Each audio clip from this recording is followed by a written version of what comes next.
हमारे महिला पतंजलि योग समिति का मन था कि अंतर्राष्ट्रीय महिला दिवस पर महाराष्ट्र में कार्य किए जाएं, जो तो हमारे पूरे देश में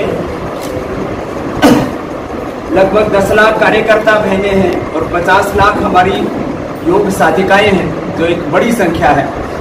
और उसमें सारे देश में सबसे बड़ा कार्य महिलाओं का, क्योंकि प्रांत भी बड़ा है महाराष्ट्र में।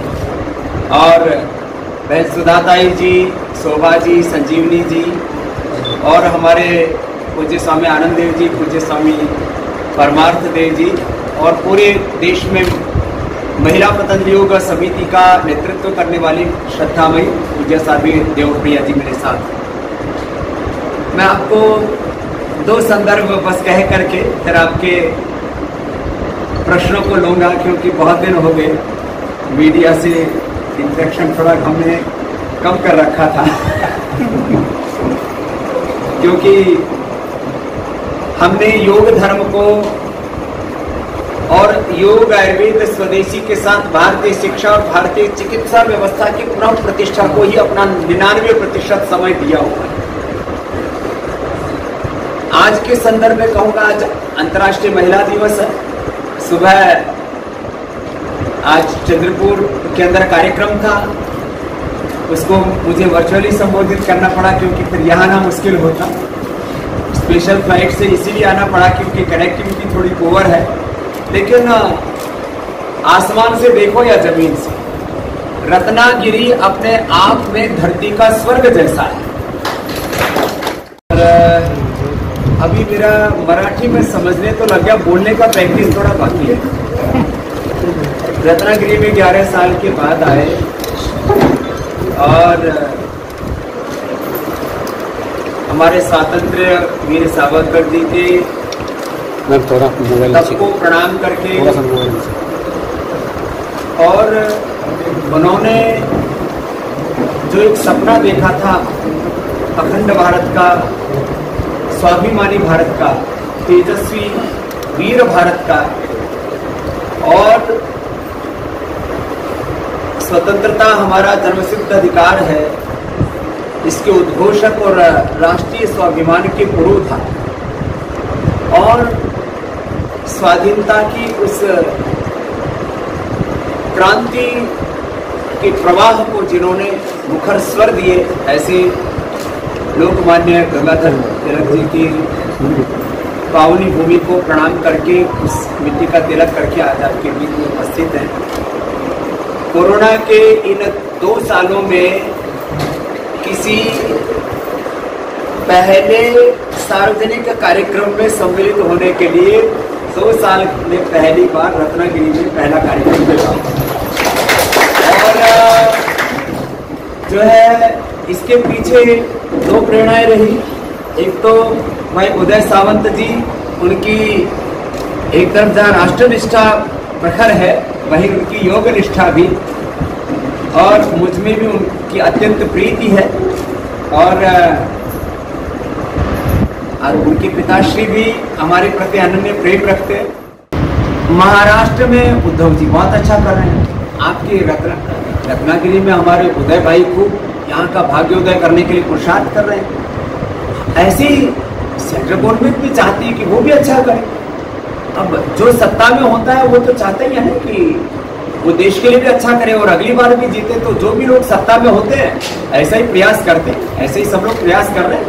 सर, कोरोना का बात करें प्राकृतिक चिकित्सा की, निसर्ग की, तो यहाँ तो कोई सलीके से जिए तो बीमार हो ही नहीं सकता। इतना पॉल्यूशन फ्री इन्वायरमेंट है, इंडस्ट्रियां हैं तो छोटी मोटी हैं, लेकिन निसर्ग इतना जबरदस्त है। और इस नैसर्गिक सौंदर्य के बीच में सब लोग बड़े संतोषी स्वभाव के हैं, बड़ी सकारात्मक सोच के हैं, सबके भीतर सात्विकता है। और ऐसे में कल भोर में 5 बजे से 7:30 बजे योग का सत्र हमने रखा है, जो मेरा डेली का रूटीन है। मैं पिछले 45 सालों से योग कर रहा हूं और 30 साल से करवा रहा हूं। और 30 साल में लगभग 20 लाख किलोमीटर से ज्यादा की यात्रा की है मैंने, तभी इसी दरमियान में यहां पर भी आया। और 10 करोड़ से ज्यादा लोगों को प्रत्यक्ष रूप से और हमारे संगठन के भाई बहनों ने मिलकर के, पतंजलि योग समिति, महिला पतंजलि योग समिति, भारत स्वाभिमान युवा भारत आदि ने मिलकर के करीब 10 करोड़ लोगों को और जोड़ा। योग पूरी दुनिया के करीब 200 देशों के करीब 200 करोड़ लोग अब योग को मानने लगे हैं। और ये इतनी बड़ी रीच है योग, और ये भारत की सॉफ्ट पावर है, और यही भारत को आने वाले समय में विश्व का अग्रगण्य राष्ट्र बनाए। मन की कुछ नहीं होने वाली, वोटर्स के मन की होने वाली। आप वोटर है और मैंने वोट दिया है, ये पक्की बात अभी तक भी निशान है। और मैं वोट देना अपना लोकतांत्रिक अधिकार और कर्तव्य समझता हूँ, अधिकार और कर्तव्य। और इसमें ऐसा लगता है इन 5 राज्यों में, जैसा कुछ लोगों की सोच थी कि बीजेपी एकदम रसातल में चली जाएगी, ऐसा कुछ लोग सोशल मीडिया में शोशेबाजी कर रहे थे, वैसा होने वाला नहीं है। बीजेपी का भी अच्छा वर्चस्व उभरेगा इसमें, और केजरीवाल जी भी अच्छा करेंगे। कांग्रेस को इसमें जो है जिस तरह से भी राज्य स्तर पर नेतृत्व का जो उनके लिए संकट है, राष्ट्रीय स्तर पर और ज्यादा ओजस्वीता उनमें हो तो और ज्यादा वो अच्छा कर सकते हैं। तो मुझे लगता है सबको अपने आत्म मूल्यांकन करने का भी अवसर मिलेगा, और वो सब अपने अपने, ये जो चुनाव होता है ना, ये परीक्षा होती है, और उसमें जहां पर भी वीकनेसेस होती है तो सब दल अपनी कमजोरियों को दूर करके और आगे मजबूती से लड़े। हम तो चाहते हैं पक्ष विपक्ष दोनों मजबूत हो, जिससे लोकतंत्र मजबूत हो। अगला प्रश्न हो गया, हमें सैन्य दृष्टि से भी शक्तिशाली बनना है, माने हमारे पास परमाणु शक्ति, हम एक परमाणु शक्ति संपन्न राष्ट्र हैं। हमें कोई यूक्रेन की तरह तहस नहस नहीं कर सकता, यूक्रेन की तरह हमें कोई दबा नहीं सकता, कोई सता नहीं सकता, हम पर कोई आक्रमण नहीं कर सकता। लेकिन मात्र परमाणु शक्ति संपन्न होने से कोई राष्ट्र विश्व की महाशक्ति नहीं बन जाता। उसके लिए उस देश में एजुकेशन सिस्टम, हेल्थ सिस्टम, उस देश में इकोनॉमिक पावर, जब आपकी इकोनॉमिक पावर स्ट्रांग होती है तब आप बार्गेनिंग के लेवल पर आते हैं पूरी दुनिया में, तब हम वर्ल्ड को डायरेक्शन दे सकते हैं, डोमिनेट कर सकते हैं। डोमिनेट इस अर्थ में कि गलत लोगों के हाथों में सत्ता और संपत्ति नहीं होनी चाहिए।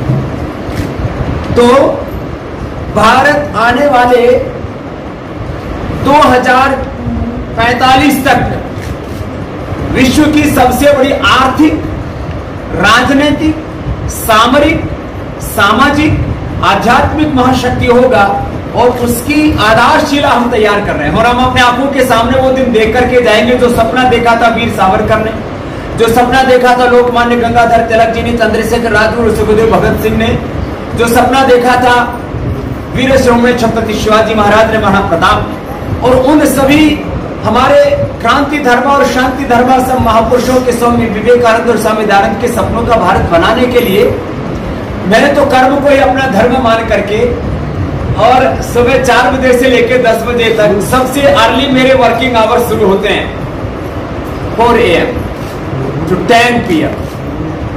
कल भी मैं देखूंगा शायद जगह मिली तो मैं सुबह 4:30 बजे आधा घंटा करीब दौड़ लगाता हूँ। आप लोगों की भी इच्छा हो तो सुबह दौड़ने के लिए आना, आपका स्वागत है, आपको तो जरूर आना।